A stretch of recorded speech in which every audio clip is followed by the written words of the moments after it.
Bueno, pues vamos a seguir con esta segunda hora, ya directamente aquí con nuestro amigo Javier. Y hoy tenemos un temazo que tiene que ver con lo que estamos hablando, las razas humanas y su evolución. Ya veis a lo que estamos evolucionando. Entonces vamos a darle paso a Javier para que nos dé tiempo de terminar. Y si nos alargamos un poco, tampoco pasa nada, que luego viene una tertulia. Pues adelante, Javier. Ok, gracias, Luis. Bueno, sí, este es un tema, como tú bien dices, muy interesante. Yo creo que precisamente en épocas como esta, que son difíciles de traspasar, de vivir, conviene siempre que la mirada no solo esté a nivel horizontal, sino que también se levante un poquitito, porque creo que cambiar la perspectiva muchas veces nos ayuda muchísimo a cruzar el desierto. Acuérdense que esto es una especie de desierto, estamos cruzando un desierto nosotros como humanidad. Y sabemos que la tierra prometida existe, es decir, sabemos que más allá del desierto hay una tierra prometida, hay un lugar al que vamos a llegar. Saber, tener presente que este desierto que estamos viviendo, nosotros lo creamos, no es un castigo, no es una condena, pero también es bueno saber que nosotros mismos hemos creado aquello que estamos viviendo hoy. Em, Nosotros somos, no hay que olvidarse, somos creadores, como somos co-creadores, esa es la palabra más correcta en realidad, y por lo tanto nuestros pensamientos y nuestras acciones tienen un impacto en el medio en que nos rodea. Por tanto, lo que está ocurriendo hoy día con la humanidad es fruto de las acciones que nosotros mismos, los seres humanos, hemos realizado. Entonces, estas etapas, así lo veo yo, estas etapas de dolor puede ser quizá que esté diciendo palabras demasiado, no sé, lugares comunes, pero es que siento que es correcto. Nosotros, al haber creado esta realidad que estamos viviendo, eh, debemos nosotros mismos deshacerla. Es decir, la buena noticia es que así como nosotros creamos un mundo que no nos gusta, que es el que estamos viendo ahora, también entonces podemos deshacer ese mundo que no nos gusta. Si tenemos el mismo poder, la misma potencia con la que creamos este mundo que no nos gusta, podemos entonces crear un nuevo mundo. Y esa es la buena noticia, a eso me refería. Entonces, este tema que tenemos hoy día, que es la evolución de las razas humanas, por supuesto que se relaciona con esto. Ahora, el enfoque que le vamos a dar a este tema hoy día es para tratar de comprender el pasado de la humanidad para poder entender el presente, ¿ya? Y por eso es que yo creo que es tan interesante, es tan importante conocer respecto del pasado de la humanidad, porque la humanidad, en el fondo, es como conocer nuestra propia historia. Si nosotros conocemos nuestra propia historia, sabemos de dónde venimos. Si sabemos de dónde venimos, podemos saber quiénes somos y hacia dónde vamos. Y eso es muy importante para cualquier persona. Es decir, el conocimiento de la historia de esta forma, digamos, a mí se me asemeja a lo mismo que ocurre con una persona, con un individuo, como nosotros. ¿Qué pasaría, por ejemplo, si yo en este momento, a partir de este momento, sufro de amnesia, por ejemplo? Y olvido mi pasado, olvido cómo me llamo, olvido mi familia, olvido qué fue lo que hice, de dónde vengo, quiénes eran mis padres, mis hermanos, mis amistades, dónde, etcétera. Y que mi vida entonces partiera las últimas 24 horas y que mis recuerdos fueran las últimas 24 horas, simplemente. Fíjense ustedes que yo creo que una de las cosas que nos ocurriría, lo primero que nos ocurriría sería, padeceríamos de una gran angustia. El no saber de dónde venimos y hacia dónde vamos y olvidar nuestro pasado, como ¿no es cierto?, ficticio ataque de amnesia que nos podría dar, nos deja en una posición muy vulnerable. Porque cuando nosotros olvidamos nuestro pasado, olvidamos quiénes somos. Y si yo olvido quién soy, entonces corro el peligro de identificarme con aquello que yo no soy. Y ese es uno de los peligros de no conocer nuestro pasado. Por eso es que en la tradición antigua, el conocimiento del pasado, el conocimiento de nuestros ancestros, nuestras civilizaciones anteriores, es muy importante. Pero por esta razón, porque nos permite comprender de dónde venimos y por lo tanto hacia dónde vamos. A la humanidad, según mi punto de vista, le pasa exactamente lo mismo que a este individuo que sufrió amnesia y se acuerda del último día.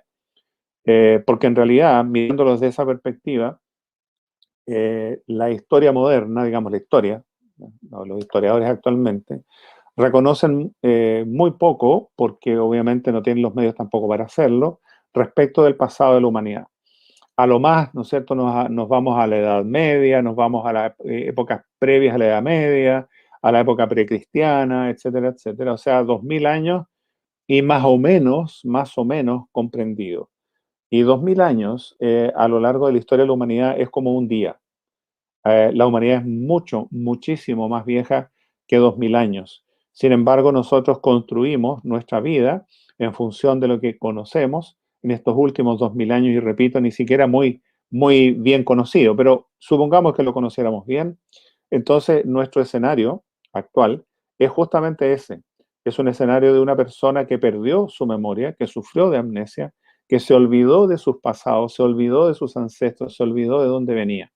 Y eso genera angustia, genera desazón y genera incertidumbre. Y la angustia y la desazón y la incertidumbre producen en nosotros un efecto, que es el hecho de que al tomar acciones, porque obviamente estamos en este mundo para actuar, ¿no es cierto?, y tomar decisiones, es muy fácil que nos vayamos equivocando, vayamos cometiendo errores. Por lo tanto, de alguna forma, todos estos errores creativos propios de nuestro pasado se siguen manifestando en lo sucesivo. Eso es quizá el fundamento para tratar de comprender por qué, creo yo, la historia y el pasado de la humanidad es muy importante saberlo, conocerlo de la mejor manera posible. Y el enfoque que le vamos a dar hoy día a este pasado de la humanidad, a las razas humanas, es el enfoque que aportó Madame Blavatsky, Elena Petrovna Blavatsky, el siglo XIX. Como ustedes deben saber, Elena Blavatsky fue una mujer muy especial, extraordinaria, de origen ruso, como lo indica su apellido, que fundó la Sociedad Teosófica el siglo XVIII, perdón, siglo XIX, el siglo XIX. Funda la Sociedad Teosófica, pero lo más importante del hecho de haber hecho esto, de haber fundado la Sociedad Teosófica, es que ella lo que hizo fue que por primera vez, trajo un conocimiento que en el mundo cristiano occidental era absolutamente desconocido. O si era conocido, lo era por pequeños grupos o una u otra persona, investigadores que obviamente estaban al tanto de esto. Pero no era algo conocido por el público en general, no era algo, digo, públicamente conocido. Y ella entonces relata que, bueno, los conocimientos que ella trae, que digamos, cristalizaron en dos grandes obras, aunque ella escribió mucho más que eso, pero las dos grandes obras principales que ella escribió fueron Doctrina Secreta, que son 6 tomos, o sea, es una cosa muy grande, y también Isis sin velo, que son 4 tomos. Ahí está condensado todo este conocimiento que ella trajo y que de alguna forma, a través de la Sociedad Teosófica, la entregó a la humanidad cristiana occidental. Entonces, cuando ella relata cómo se produce esto, estoy contando esto para que se comprenda lo que vamos a hablar luego de la raza humana. Cuando ella relata esto, dice que este conocimiento que ella entrega no es de ella, no le pertenece a ella, sino que lo adquirió en el Tíbet, en un lugar que no lo especifica, por supuesto, en donde le permitieron ciertos adeptos tibetanos, le dieron acceso a una serie de informaciones que en algunos casos estaban de alguna forma resumidos en un texto que ella llamó Las estancias del libro de Xian, D-Z-I-A-N, Xian. Y cuenta ella que este es un libro antiquísimo en donde está todo el pasado de la humanidad escrito. Y ella tuvo la posibilidad y se le dio esa opción de tener en sus manos esos escritos, incorporarlos y luego traerlos a Occidente. Por supuesto, no todo, sin ninguna duda. Aquí hay un detalle muy importante a relatar. Ella también explica que ella lo que puede mostrar es una parte, que es la parte más relevante para nosotros, sin duda. Y yo estoy de acuerdo también con eso. Entonces, en función de esto, ella trae este conocimiento y así es como nosotros en este mundo, repito, cristiano occidental, primero en Inglaterra, en Londres, luego en Nueva York, ¿no es cierto? Empieza a entregar este conocimiento, dando charlas, dando conferencias, dando clases, etcétera, etcétera. Y este conocimiento implica el enseñar, entregar, dar a conocer todo lo que es la sabiduría del Antiguo Oriente, de la India, de la China, del Japón, del Tíbet, pero principalmente la India, ¿ya? Siendo la India un país de una gran antigüedad y de una cultura antiquísima, muy desconocida también, que tiene una gran cantidad no solo de obras de arte, sino que también de obras filosóficas, de obras religiosas, etcétera, etcétera. Entonces empieza a entregar esto, trae los Vedas, los explica de alguna forma, conocimientos muy antiguos. Y esto genera en nuestro mundo cristiano occidental también un impacto. No creo que ustedes piensen que para ella fue fácil, fue muy difícil. Por varias razones. Primero, por lo que estaba diciendo, la información que estaba trayendo. Muy novedosa, completamente distinta, completamente diferente de la ciencia oficial, ¿ya? Y por otro lado, era mujer. Entonces, con mayor razón, los prejuicios contra ella, que además de traer estos conocimientos que para muchos ateos muy materialistas, la atacaron fuertemente porque iba en contra de esa concepción atea de la humanidad y de la historia. Y que además proponía un esquema completamente distinto. Fue ella la primera mujer, la primera persona que habló abiertamente, por ejemplo, de la existencia de los maestros de sabiduría. De esa forma, quiero decir, habló. Ella fue la primera que habló de que existía una gran jerarquía, así le llamaba gran jerarquía blanca, de maestros ascendidos, cuya función principalmente era guiar a la humanidad.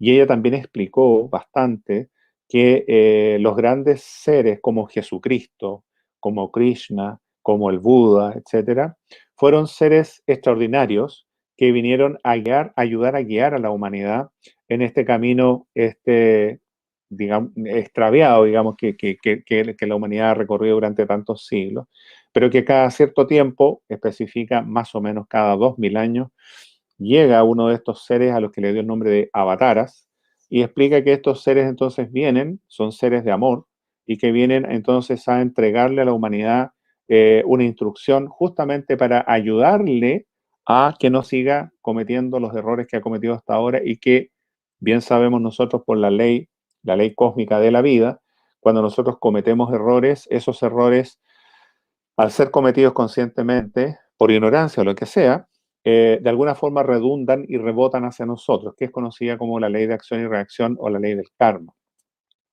Y eso entonces, cuando nosotros hemos actuado con ignorancia, con falta de conocimiento, hemos necesariamente cometido grandes errores. Y esos errores entonces luego llegan a nosotros como rebote. Y eso es muy interesante y bueno, se imaginarán ustedes que esta concepción, esta visión del ser humano es radicalmente distinta a la que existía en aquella época en la Inglaterra de 1850, qué sé yo, etcétera, etcétera. También otro aspecto que mencionó claramente Elena Blavatsky se refería al tema de la reencarnación. Cuando hablaba de la ley del karma, hablaba también de la ley de reencarnación y cómo nosotros somos seres espirituales, chispa divina, le llamaban, que esta chispa divina es la que va en sucesivas encarnaciones, cambiando de cuerpo, digamos. Entonces, esta realidad la trajo Elena Blavatsky y ahora me voy al tema específico. Quise hacer esta introducción porque es importante un poco saber de dónde viene, ¿ya? Entonces, perdón. Entonces, una de las cosas importantes, interesantes a conocer acá, es que ella, primero, digo ella cuando hablo de Elena Blavatsky, pero este conocimiento que trajo Blavatsky enseña la Constitución Septenaria del Hombre, que a grandes líneas la vamos a mencionar sin mayor detalle, pero básicamente esta Constitución Septenaria del Hombre nos habla de que nosotros, los seres humanos, poseemos un cuerpo un llamado cuaternario inferior, que son 4, lo dibuja como un cuadrado, ¿no es cierto? Luego, sobre ese cuaternario, está una tríada, y eso conforman los 7 cuerpos del hombre. Este cuaternario es la parte mortal del hombre, señala la doctrina antigua, en donde esto está conformado por nuestro cuerpo heterofísico, que es el que nos estamos viendo en este momento. Este cuerpo heterofísico está vitalizado, y tenemos cuerpo heterofísico en común con el reino mineral. Luego, este cuerpo, digamos, heterofísico está vitalizado por un cuerpo pránico, así le llama, que tenemos en común nosotros con el reino vegetal. O sea, los vegetales tienen un cuerpo heterofísico y tienen un cuerpo pránico. Luego, además de esto, dentro de nuestro cuaternario, tenemos, ¿no es cierto?, nuestro cuerpo emocional, las emociones, que son las emociones básicas, ¿ya? Que nosotros, los seres humanos, tenemos en común con los animales. Entonces, los animales tienen un cuerpo heterofísico, tienen un cuerpo pránico y tienen un cuerpo astral, le llama también, o emocional. Y luego viene el cuarto, que es el llamado mente de deseos, o la mente concreta. En el lenguaje sánscrito le llaman kama manas, que es la mente de deseo, que es la única propia del ser humano. O sea, el ser humano posee ese kama manas, no lo poseen los animales tampoco. Entonces es una característica, primera diferencia respecto a la ciencia oficial, que explica que nosotros los seres humanos somos animales, es decir, descendemos de los animales.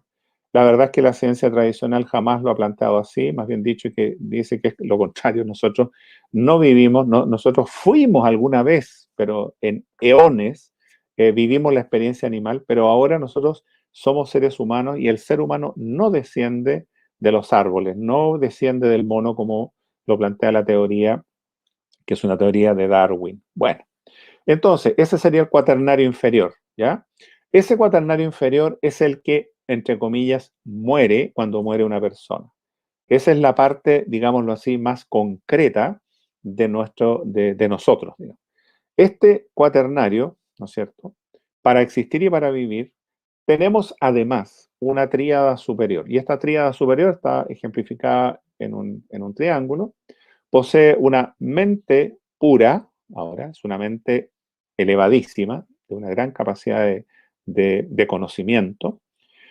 Sobre esta está un cuerpo emocional, perdón, un cuerpo intuicional que se llama el cuerpo búdico, ¿ya? Entonces está Manas, que es la mente superior, está el cuerpo búdico, ¿ya? Que es el cuerpo intuicional del hombre, es aquella parte de nosotros que es capaz de conocer sin el pensamiento, sino que conocer directamente la realidad.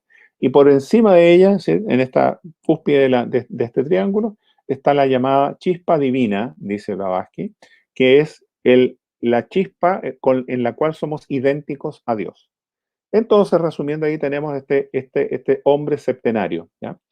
Entonces, ¿quiénes somos nosotros realmente? Bueno, somos esa chispa divina, que ha necesitado estos otros cuerpos para expresarse en el mundo en que estamos. Bueno, dicho esto y explicado esto,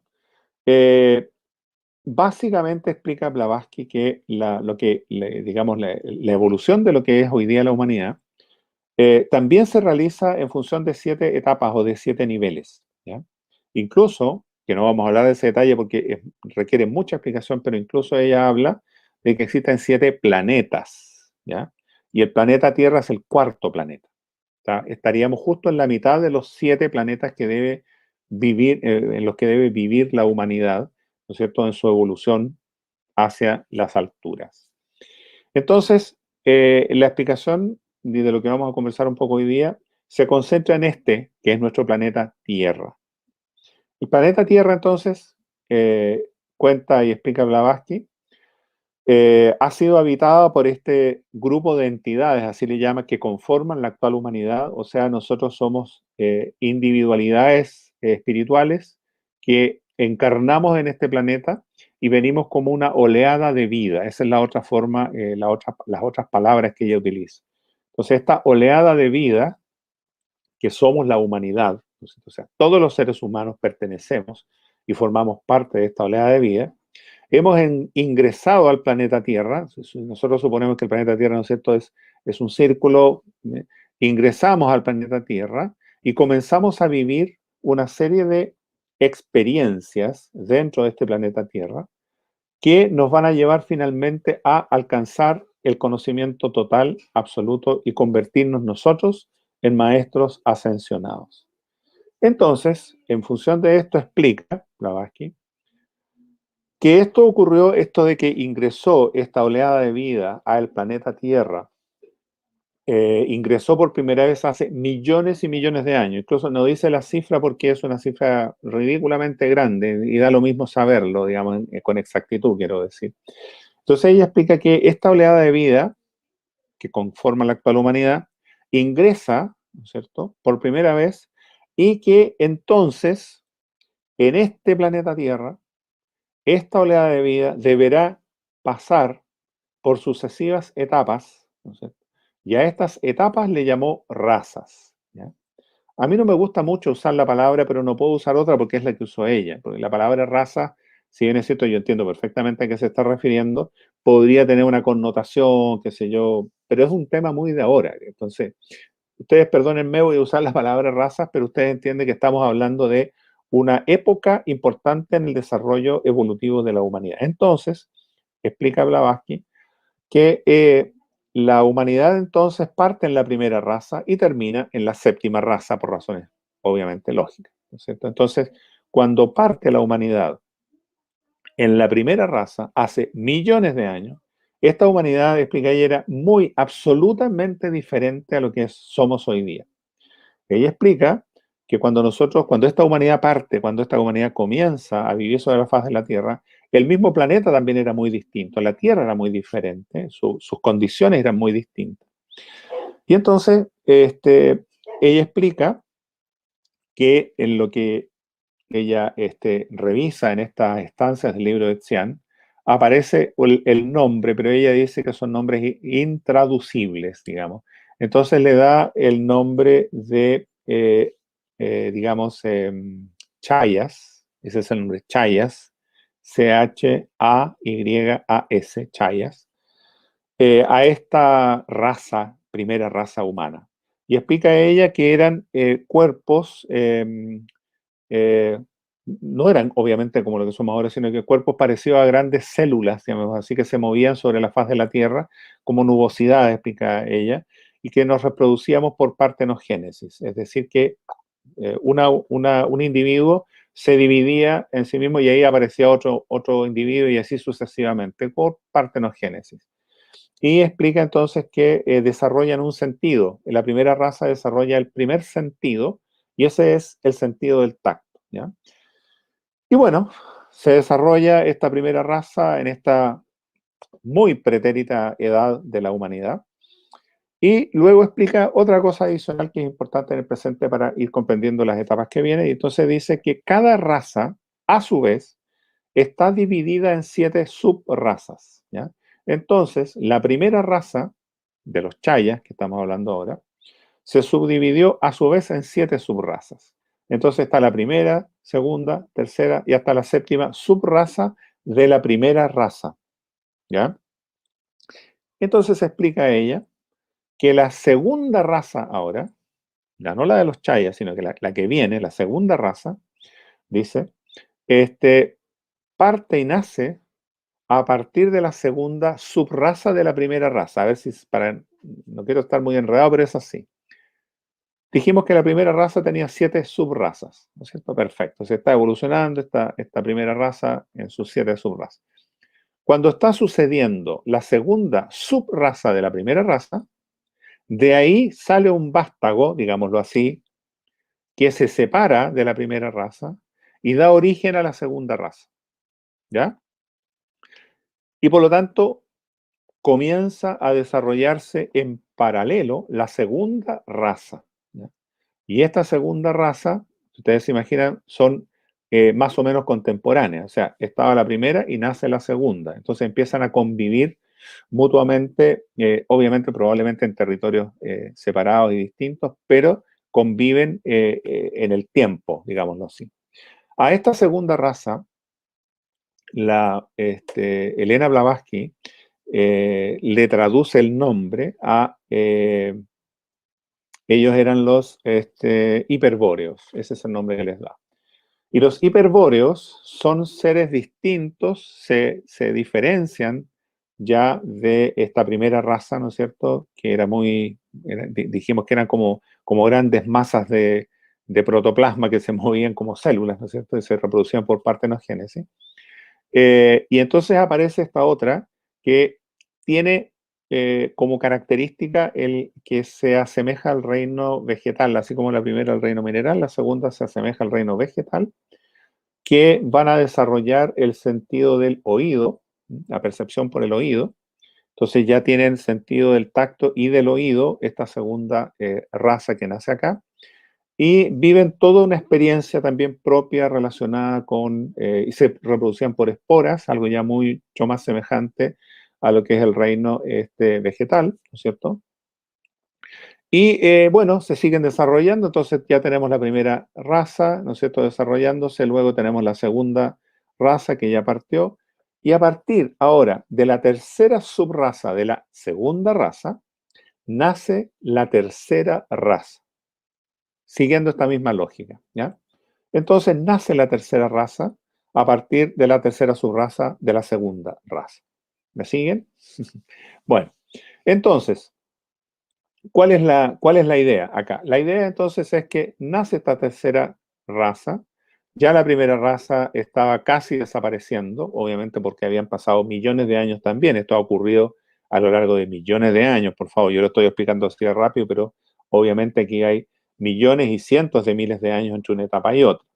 Entonces, nace la tercera raza, ¿ya? Y esta tercera raza es algo, según explica Blavatsky, algo mucho más parecido a lo que es el hombre actual, sí, digamos, fisionómicamente hablando, ya tenían, eran gigantes, se explica ella, eran muy grandes, es la época de los gigantes, justamente, y está narrado interesantemente este detalle, lo muestra, lo usa como una muestra, llamémoslo así, Homero, cuando narra el gigante Polifemo. ¿Se acuerdan ustedes en las aventuras de Ulises cuando trata de regresar a Ítaca y se encuentra en una isla con este Polifemo, que era un gigante que tenía un solo ojo en el centro de la frente? ¿Ya? Es un guiño que hace Homero para que nosotros sepamos que así fue una parte de la humanidad. Y ese gigante Polifemo es un representante, digámoslo así, de esta raza a la que le llamó Lemur. Ese es el primer continente del que ya tenemos algunos conocimientos de dónde estuvo físicamente hablando, el continente Lemur y la tercera raza lemuriana. ¿Ya? Esta tercera raza, repito, lemuriana, mucho más parecida a la actual humanidad, sin ninguna duda. Al comienzo eran, tenían los dos sexos, ¿ya? No había diferenciación de sexos todavía. Y promediando la tercera raza, es decir, más o menos por la tercera a cuarta subraza, ¿ya? Se produce la diferenciación de sexos, ¿ya? Es decir, ahí ya aparece hombre y mujer, o macho y hembra, ¿ya? Eh, y entonces experimentan ellos porque, a ver, esto se relaciona con la experimentación del mundo astral, ¿ya? Entonces, primera raza, voy a volver para atrás. Primera raza, mundo heterofísico, cuerpo heterofísico. Segunda raza, cuerpo pránico. Tercera raza, cuerpo astral o emocional. Y ahí está la relación con esta separación de los sexos, ¿no? El sexo está relacionado con el mundo astral. Entonces, tenían, dice al comienzo, estos lemures, una especie de radar en la frente, explica ella, que no era vista física todavía, según una especie de radar con lo que captaban de alguna forma el mundo que les rodeaba. Luego, promediando la raza cuando se produce la separación de sexos, explica Blavatsky, ese ojo, esa especie de radar que tenían acá es una especie de radar telepático, podríamos decir, empieza a involucionar hacia un ojo físico. Entonces, luego que ya habiendo se desarrollado mucho la tercera raza, el ojo físico aparece para que desaparezca ese otro ojo no físico que teníamos antes. Y aparece recién entonces ahí el tercer sentido, que es el sentido de la vista. Entonces, esta raza lemur actualiza el sentido de la vista principalmente.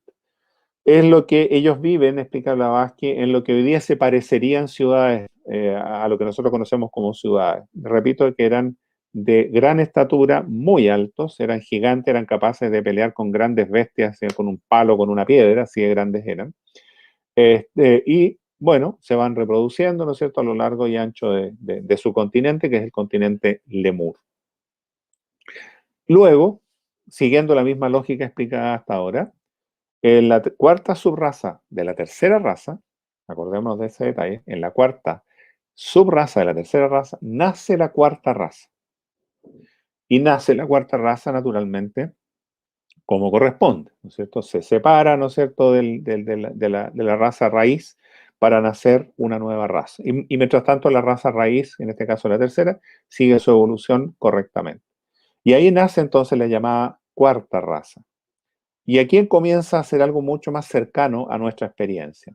La cuarta raza va a desarrollar el sentido del gusto, ¿ya? Corresponde a a la mente egoísta o la mente concreta de ese cuaternario. Si hacemos la relación de lo que hablamos hace un minuto atrás respecto del cuaternario del hombre, del ser humano, tenemos ahí entonces que están, ¿no es cierto?, el cuerpo heterofísico, el cuerpo pránico, el cuerpo astral, ¿no es cierto?, y el cuerpo kamamanas, que ahora es propio del hombre, que lo desarrollará esta cuarta raza, que nace ahí.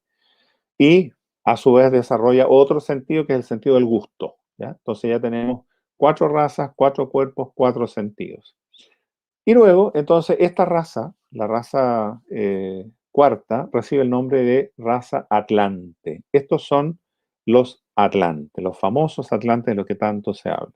Y que también ellos vivieron en un continente que les es propio, ¿no es cierto?, que estaba en medio del Océano Atlántico. Entre paréntesis, se me olvidó mencionar que ella narra que el continente Lemur, la Lemuria, estuvo principalmente lo que es hoy día el continente, el Océano Pacífico, ¿ya? Se me había olvidado mencionar eso.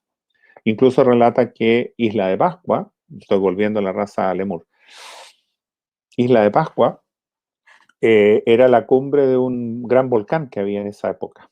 Y es lo único, digamos, también las islas polinésicas que quedan ahí, son las partes más altas de las cumbres del continente Lemur, que se hundió también en las aguas del Océano Pacífico en algún momento. Bueno, sigamos entonces con Atlántida. Atlántida entonces estuvo ubicada geográficamente entre América y Europa y África, más o menos, es más o menos esa la región. Y se desarrollaron de una manera muy importante. Acuérdense que estaban ellos actualizando la mente concreta, la mente egoísta. Por lo tanto, su actividad con la ciencia y con los conocimientos en general fue muy potente. Desarrollaron mucho la magia también. Y adquirieron gran poder. Fue una característica de esta civilización atlante, ya la cuarta raza. Sin duda que hay diferencias entre las distintas subrazas de la cuarta raza, pero en términos generales, ellos vivieron en este gran continente que está ubicado, repito, entre Europa y, más bien dicho, más que Europa, diría más bien África, sur de Europa y África, con el continente americano. Bueno, el hecho es que narra la historia, aquí ya hay un poquito más de información que entrega Blavatsky al respecto. Entonces ella dice que esta civilización atlante, la estatura bajó muchísimo entre medio, por si acaso es un detalle muy importante, ¿no?, habiendo pasado desde la tercera raza a la cuarta, bajó mucho la estatura de los hombres, bueno, se concentró mucho, digamos, en un cuerpo más pequeño, y desarrollaron, repito, mucho el intelecto egoísta, la mente egoísta que corresponde al Kamamana. Bueno, sin duda que por esas características psicológicas también eran pueblos belicosos, ¿ya? Había mucha guerra entre los distintos grupos, digamos que había muchos grupos también distintos y que se peleaban muchas veces el poder, se conquistaban unos con otros, etcétera, etcétera. Había también templos de sabiduría, donde la jerarquía de maestros había logrado, ¿no es cierto?, resguardar el conocimiento, pero quienes gobernaban el mundo, y eso aquí hay un paralelo con lo que nos pasa hoy día, quienes gobernaban el mundo eran justamente aquellos que tenían el egoísmo en su corazón. Entonces, los maestros igualmente tenían que estar más o menos escondidos, el conocimiento no se podía expandir demasiado, pero básicamente lo que existía era un gran conocimiento de carácter científico, tecnológico. Explica que la tecnología había avanzado mucho. Al igual que en nuestra época actual, la tecnología también avanzó mucho en función de acciones bélicas, o sea, tenían armas muy poderosas, tenían ejércitos, y por supuesto había una gran y permanente pugna entre los distintos naciones del gran continente Atlante. Y bueno, la gente vivía en esta situación, digamos, bastante conflictiva y que en definitiva llegó a una situación, a la situación siguiente. Comprenderán ustedes que promediando la quinta subraza de la cuarta raza, debía nacer la quinta raza. La quinta raza, ¿no es cierto?, es la actual. La raza quinta le llaman la raza aria. Ese es el nombre que tiene. Por favor, no se confundan con el término ario que usaron los nazis. No tiene nada que ver con esto.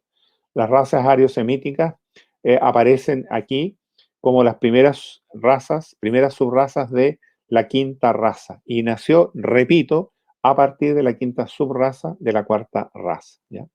Entonces, para redondear el tema de los atlantes, ellos desarrollaron una tremenda, repito, tecnología orientada mucho hacia lo bélico, hacia la guerra, es decir, eran también muy egoístas, había mucho egoísmo ahí. Y lo que sucedió fue que, de aquí es donde viene el tema que nos toca más de cerca, lo que sucedió ahí fue que fue tal el poder que tuvieron estos atlantes, esta civilización atlante, poder en todo sentido, científico, tecnológico, que ellos llegó un momento en que incluso lograron cambiar el eje de la Tierra. Ustedes saben que el eje de la Tierra está corrido, ¿no? Sí. Lograron moverlo más o menos 25, a ver, fueron casi 45 grados. Lo que generó un impacto tremendo, porque acuérdense ustedes que el planeta Tierra no es una pieza de roca que está volando en el espacio, es un ser vivo. Y es un ser vivo con una tremenda y enorme y maravillosa inteligencia. Nosotros habitamos este planeta. Él nos permite, digamos, la Tierra, este ser, nos permite a nosotros, la humanidad, habitar acá. Pero también es cierto que los seres humanos debemos ir en una cierta frecuencia que esté más o menos de acuerdo al planeta. Por eso es que los cambios que se están produciendo hoy día son muy interesantes de conocer y de saber. Entonces, cuenta Blavatsky que fue tal el nivel de manejo tecnológico que alcanzaron, y poder y manejo de energía, que lograron mover el eje de la Tierra con fines egoístas, ¿ya? Los fines eran, no sabemos exactamente cuáles, para cambiar el eje de la Tierra, pero principalmente era tratar de mantener cierto clima en la zona que a ellos les interesaba, los que tenían el poder les interesaba. Esto generó, dice Blavatsky, un impacto tan fuerte a nivel del planeta que se produjo el llamado y el conocido hundimiento de la Atlántida de una noche a una mañana, así de rápido, dice que fue, porque el planeta completo se puso en riesgo. O sea, la evolución completa del planeta se puso en riesgo por estas acciones bastante egoístas de este grupo civilizatorio llamado Atlantes, en este caso. Y eso generó entonces que se hundiera prácticamente todo el continente atlante muy rápidamente. Los principales centros oscuros, llamémoslo así, se hundieron y por lo tanto, se logró controlar el riesgo y el peligro al que estuvo sometido el planeta Tierra por estas acciones. Bueno, quedaron, digamos, restos de la civilización atlante. No se hundió todo, se hundió la mayoría, más del 90% del continente se hundió, murieron millones de personas bajo las aguas, fue realmente una catástrofe muy grande. Y entonces quedaron algunos lugares, atlantes todavía, y uno de estos lugares se conoce como Poseidonis, que es una isla que la narra el mismo Platón en sus diálogos, la menciona, y él cuenta que Poseidonis estaba más allá de las columnas de Hércules. Hay que recordar que los griegos le llamaban columnas de Hércules a el estrecho de Gibraltar, ¿no? Que más allá de las columnas de Hércules, cuenta Platón, hace 9.000 años, acuérdense que Platón existió hace 2.500 años, hace 9.000 años se hundió el último resto de la civilización atlante que se llamó esta isla de Poseidonis, ¿ya? Y se hunde también bajo las aguas del Océano Atlántico. Esta isla Poseidonis, por supuesto, tenía habitantes, sin ninguna duda, eran restos, obviamente, atlantes, sin duda, y había también templos de sabiduría, sin duda también. De hecho, hay relatos que cuentan cómo justo antes, poco antes, digamos, del gran hundimiento, del hundimiento, digamos, de Poseidonis, salen varios barcos desde Poseidonis en distintas direcciones sabiendo lo que ocurría y llevaban la llama del saber, la llama del conocimiento. Entonces, una serie de discípulos se ofrecieron para sacar de Poseidonis, que se estaba hundiendo, estos conocimientos para preservarlos, ¿ya? Y uno de estos barcos llegó justamente, cruzó el estrecho de Gibraltar, entró por el mar Mediterráneo y logró llegar hasta lo que hoy día es Egipto y asentarse en ese lugar. Y es una de las razones que se explica por qué la civilización egipcia posteriormente fue un tremendo foco civilizatorio de la humanidad, que lo sigue siendo hasta hoy día en muchos aspectos por los restos que quedaron, pero que en ese momento surge lo que nosotros conocemos como como Egipto, el llamado Egipto predinástico. Y luego entonces, eso es el nacimiento de la quinta raza, y de ahí nace la quinta raza, nace de esta manera, ¿ya? Otro barco, cuenta la tradición, se dirige hacia la zona de lo que hoy día es Grecia, ¿ya? Y también desembarca allá, y por eso nosotros también sabemos que existe este fenómeno griego que es tan maravilloso, esta concentración, llamémosle así, de filósofos, de pensadores, de hombres brillantes, de artistas, en un periodo de la Grecia, lo que nosotros llamaríamos la Grecia clásica, ¿ya? Que también tiene que ver con esto, que otro de los barcos que salió de Poseidonis llevando este tesoro de la luz, de la sabiduría, el conocimiento de los maestros ascendidos, llegó hasta esa zona, se instalaron allá, construyeron y desarrollaron toda una civilización, lo mismo que pasó por el lado de Egipto. Entonces, llegamos a la quinta raza, que es nuestra raza actual. Nosotros hoy día entonces vivimos esta experiencia de lo que es la mente, porque si ya pasamos la cuarta raza, que era la mente concreta o el Kamamanas, nosotros hoy día vivimos, perdón, nosotros hoy día vivimos la experiencia de la quinta raza. La quinta raza actualizó el sentido del olfato, ¿ya? Ahí están los 5 sentidos digamos, actualmente, hasta la hora actualizado. Y lo que viene ahora, explican ellos, es la sexta raza que ya nació, en realidad.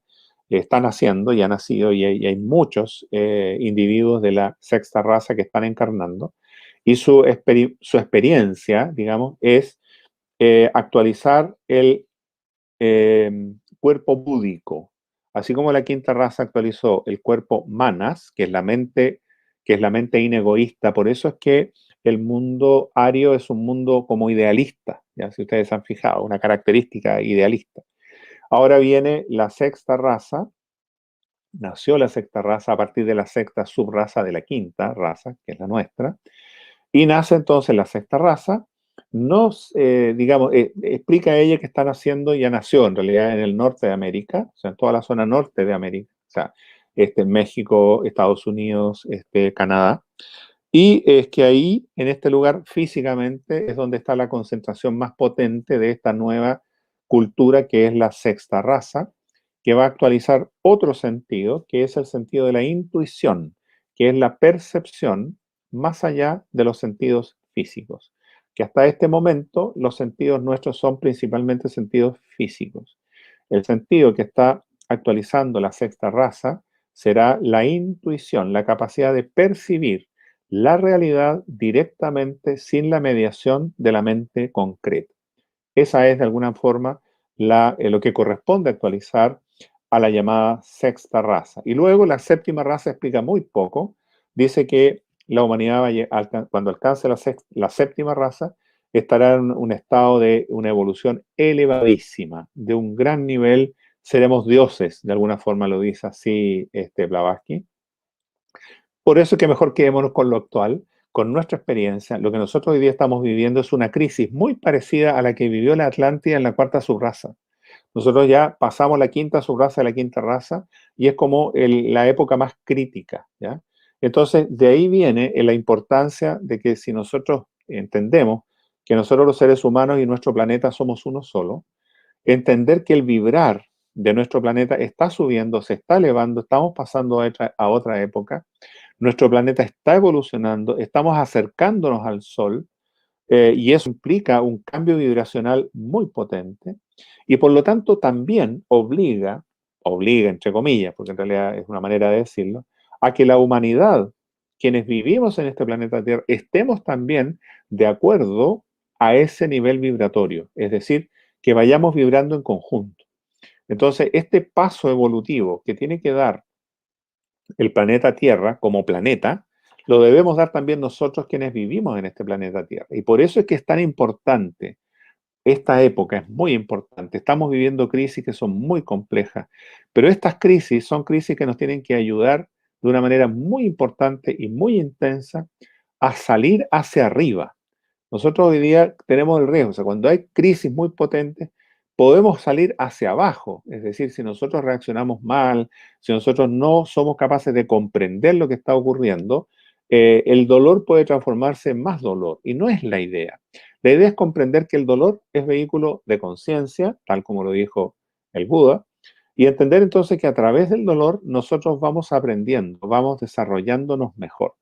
Y este dolor se transformará entonces en un atanor sobre el cual nosotros vamos a construir este hombre, que es un hombre espiritual, ser humano espiritual. Quiero decir, cuando digo hombre, hablo genéricamente, hablo del ser humano, de hombres y mujeres, y que naturalmente este desarrollo interior se tiene que dar en nosotros porque de otra manera no hay ninguna posibilidad de comprender por un lado lo que está ocurriendo y de salir hacia arriba. La única posibilidad real, definitiva que nosotros tenemos es comprender y salir hacia lo alto, es decir, hacia los niveles vibratorios y vibracionales elevados. Eso es lo que más importa. He tratado, dentro de lo posible, de resumir, dentro de lo que se puede resumir, por supuesto, un tema tan vasto como este. Quedan muchas lagunas, sin ninguna duda quedan aspectos no mencionados, no tocados, pero que de una u otra forma se transforman en un acicate, ¿no es cierto?, para estudiar más.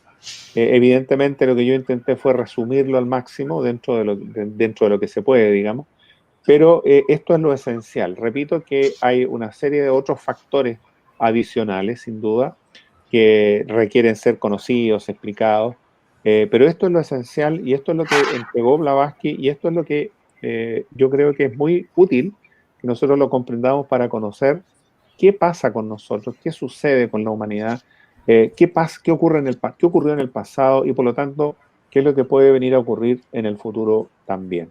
Eso es más o menos, Luis, la idea de este tema de las razas humanas y su evolución.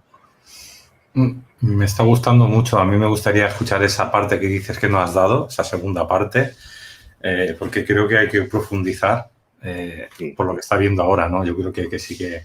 Yo entiendo que estas personas psíquicas, a lo que te refieres, es que son telépatas, telequinesis, todo ese tipo de cosas, ¿no? Que tienen que ver con todo eso. Así es. Sí, ¿no? Así es. Lo que pasa que muchas también de esta información que nos llegan también dicen que el cambio de eje también se va a volver a mover o tienen pretensión de que se haga. Si eso sucede, volvemos a entrar en otra gran catástrofe. Bueno, sí, Luis. Bueno, lo que se está diciendo es que está regresando a su postura original. Hoy día está en 23,5 grados la inclinación del eje y llegó a estar en 45.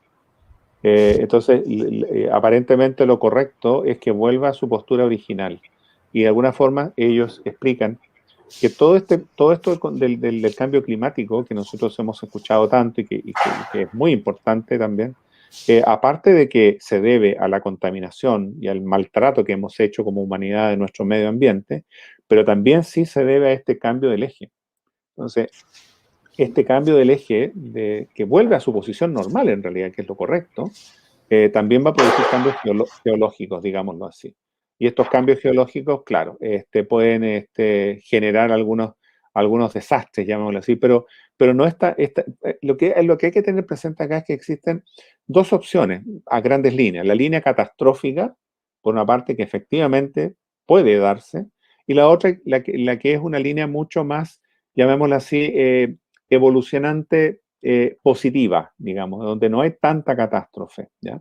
Pero para que esto se dé, lo que hablábamos en antes, para que esto se dé, para que la línea catastrófica se aleje, ¿no es cierto?, y desaparezca en el horizonte de la experiencia humana, se requiere que el ser humano eleve su nivel de conciencia, eleve su nivel vibracional y estemos entonces por encima de todo lo que está por debajo, que es todo lo que ya tanto conocemos, ¿no es cierto? Todo el abuso, la ignorancia, las conspiraciones y todo esto, que sí seguirán existiendo porque nosotros no podemos a ese nivel meternos, nosotros podemos comprenderlo, entender el proceso y estar por encima, perdón, estar por Eh, encima del punto de vista vibracional, no caer en el juego de ellos, ¿te fijas tú? Y entender que este es un proceso, que es un proceso verdaderamente interesante, novedoso, pero que requiere por parte nuestra saber mejor qué es lo que está ocurriendo. Y es verdad, están ocurriendo muchas cosas, es cierto, y van a seguir ocurriendo, ¿ya? Yo soy optimista en el sentido que yo creo que no van a haber grandes catástrofes, porque la humanidad en gran medida ha ido avanzando en la línea correcta. Y eso es súper, súper importante. Por eso estos programas son tan importantes. Por eso lo que hacen ustedes como caja de Pandora es tan importante, porque efectivamente ayuda y colabora muchísimo a que esto se comprenda y que la humanidad entienda que no podemos seguir en este mismo juego de siempre.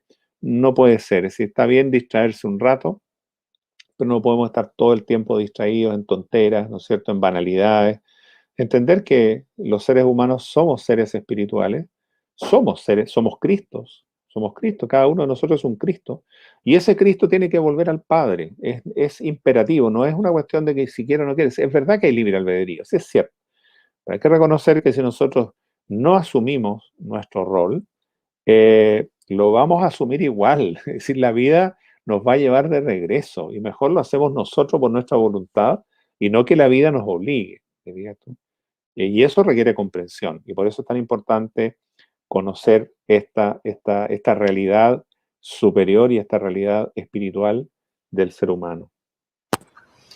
Pues Javier, yo te voy a decir que ahora para cuando el mes de julio te diré fecha, pero me gustaría que fuera un vídeo tertulia de 2 o 3 horas para poder profundizar en temas así y poder Bueno, meter un poquito de baza en estos temas. Yo sí, entiendo que podría ser.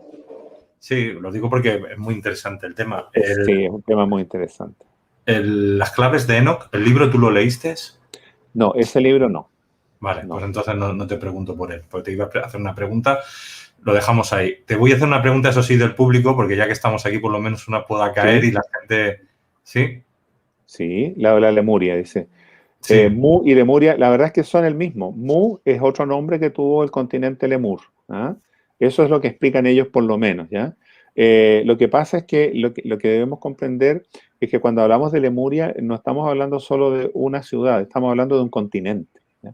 Imagínense ustedes Europa, por ejemplo, o América, son continentes y en estos continentes hay muchas naciones, hay varias naciones que tienen idiosincrasias distintas, idiomas distintos, costumbres distintas. Lo mismo pasaba en Lemuria y en la Atlántida también.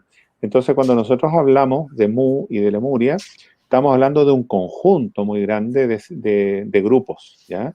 Lo que pasa es que desde la perspectiva del estudio de las razas, estamos obligados a reducirlo a los lemures, los atlantes, los arios, supongamos, ¿no? No nos queda otra, digamos. Pero básicamente esto, resumiendo lo que pregunta Rafael, sí, eran en el lenguaje que hoy día se usa, Mu y Lemuria eran lo mismo, se llaman continente Mu o continente Lemur, ¿ya? Ahora hay que recordar que estos nombres son nombres que cuando Blavatsky usa estos nombres, habla de Lemuria, cuando habla de Hiperbóreos, cuando habla de los Chayas, dice que ella tuvo que crear estos nombres porque eran intraducibles. ¿Te fijas? Entonces tuvo que recurrir a estos nombres. Entonces, el caso de Atlántida es un poquito distinto porque es el océano Atlántico. ¿Te fijas? Entonces es más fácil ponerle Atlántico. Yo no creo que a ellos mismos se hayan autodenominado somos los Atlantes. No creo que haya sido así. Somos nosotros los que al estudiarlo le ponemos ese nombre, ¿te fijas tú? Así que es así. Y estuvieron, sí, La pregunta que hace después, ¿estuvieron conviviendo en la misma línea del tiempo con la Atlántida? Sí. ¿Por qué razón? Recordemos, porque cuando nace, estamos supongamos en la Lemuria, tercera raza. Cuando nace la cuarta raza, el continente Lemur o la raza Lemur iba en la cuarta subraza. O sea, todavía le faltaban 3 subrazas más para finalizar su experiencia. Entonces, sí, efectivamente, hubo coexistencia en el tiempo de lemures y de atlantes. Atlantes que estaban recién comenzando a desarrollarse como civilización y lemures que más bien estaban hacia el final, pero sí convivieron y eso implicó, sin ninguna duda también, conflictos bélicos entre ellos, qué sé yo, conquistas por un lado y por otro y todo lo demás. Pero sí, a la pregunta que hace él, convivieron en la misma línea del tiempo con la Atlántida también. Pues seguiremos con un especial, hablando también, una segunda parte, metiendo un poco más profundo el tema, porque yo creo que esto hay que desarrollarlo más y tenéis muchas preguntas que ya no nos da tiempo de hacer, entonces las haremos ya a partir del próximo programa que podamos tener con Javier. Muy bien. Sí, pero bueno, antes de irnos, comentaros que Javier pues, va a tener una masterclass online, Simbología Alquímica Esencial, será el jueves 23 de septiembre del 2021, que ya la gente, pues, los que queréis en septiembre ya os podéis empezar un poquito a meteros a ver el temario, ¿no? Aquí tenéis el temario, tenéis un poco la explicación y los que queráis pues ya podéis empezar a registraros. Como siempre os digo, aquí hay un botón de WhatsApp que os pone directamente con Iván Mercader por si no podéis acceder a la página web o queréis más información o simplemente cuando rellenáis el formulario tenéis algún problema en la opción de compra, ¿no? Recordad que cuando entráis a la opción de compra que hay que dar aquí, vienen 2 sistemas de tarjeta de crédito, una de PayPal y luego hay una cuarta opción solo para Europa de poder hacer un envío, ¿no? De dinero desde el banco. Pero bueno, eso solamente dejan, por temas de estos políticos, solo lo dejan en Europa, una transferencia bancaria, que no me salió el nombre. Pues alquimia, simbología, alquimia esencial, ¿qué van a encontrar en este taller, Javier? Eso, tal cual como dice, la simbología esencial. Lo que pasa es que la alquimia también es un campo muy vasto, sin embargo, en lo fundamental, la alquimia tiene esta característica de que hay ciertos símbolos que se repiten y que de alguna forma siguen remarcando lo que ha ocurrido. Y por supuesto nos vamos a ir un poco al contexto histórico, que es muy interesante saber cómo aparece la alquimia en Europa, ¿no es cierto? Que las cruzadas fueron responsables de esto, los templarios sin duda, luego aparecieron los masones, los alquimistas, etcétera, etcétera.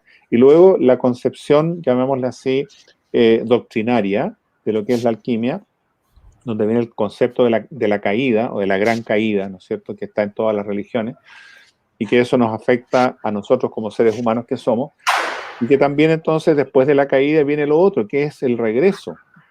Caemos, ¿no es cierto?, en el caos, caemos en la ignorancia, pero es nuestra obligación luego regresar a nuestro origen. Es un poco lo que estábamos hablando de antes, ¿te fijas tú? De alguna forma podemos decir nosotros que todo esto de las razas forma parte de este caer en el caos, ¿no es cierto?, caer en la materia, pero que finalmente debemos regresar a nuestro origen. Y es un poco lo que ocurre en la séptima raza, digámoslo así.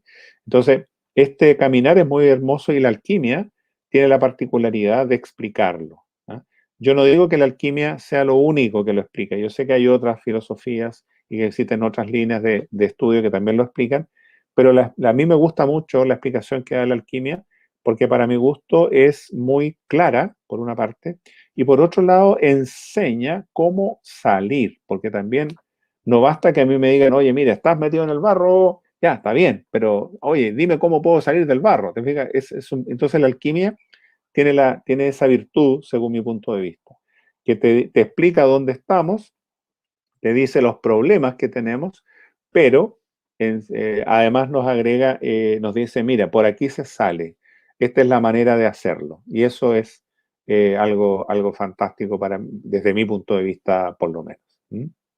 Así que eso más o menos vamos a ver en esta masterclass. Pues muchas gracias, Javier. No, ¿por qué? Pues, Gracias a ustedes. Gracias a ti. En 2 semanas nos volvemos a ver. Ahora que está Carlos aquí debajo, Carlos, le vamos a tener que dar de aquí 2 semanas una especial tertulia para que podamos estar mínimo 2 horas para poder desarrollar el tema. Me dice Carlos que sí. para que nos dé tiempo de llegar un poco más profundo, que él primero pueda exponer y luego podamos preguntar. Pues muchas gracias, Javier. Un placer. Gusto. Un gusto para mí también. Nos estamos viendo, Luis. Un gran abrazo desde acá de Chile. Muchas gracias. Pues un saludo a Chile y a toda la gente que nos sigue en América y en Europa. Y perdonar por los ruidos de los petardos. Es San Juan aquí en Barcelona. Esos son. Y aquí hacen hogueras y tiran petardos y no paran de tirar petardos durante toda la noche. Y las hogueras de San Juan donde queman todo lo viejo. Y ya el ruido va a ser insoportable a partir de ahora. Pero bueno, muchas gracias. No nos asustamos entonces. No hay tiro. Simplemente perfecto. Es pólvora quemada. Que vaya bien, Javier. Hasta luego. Que estén muy bien. Chao. Sí, vale.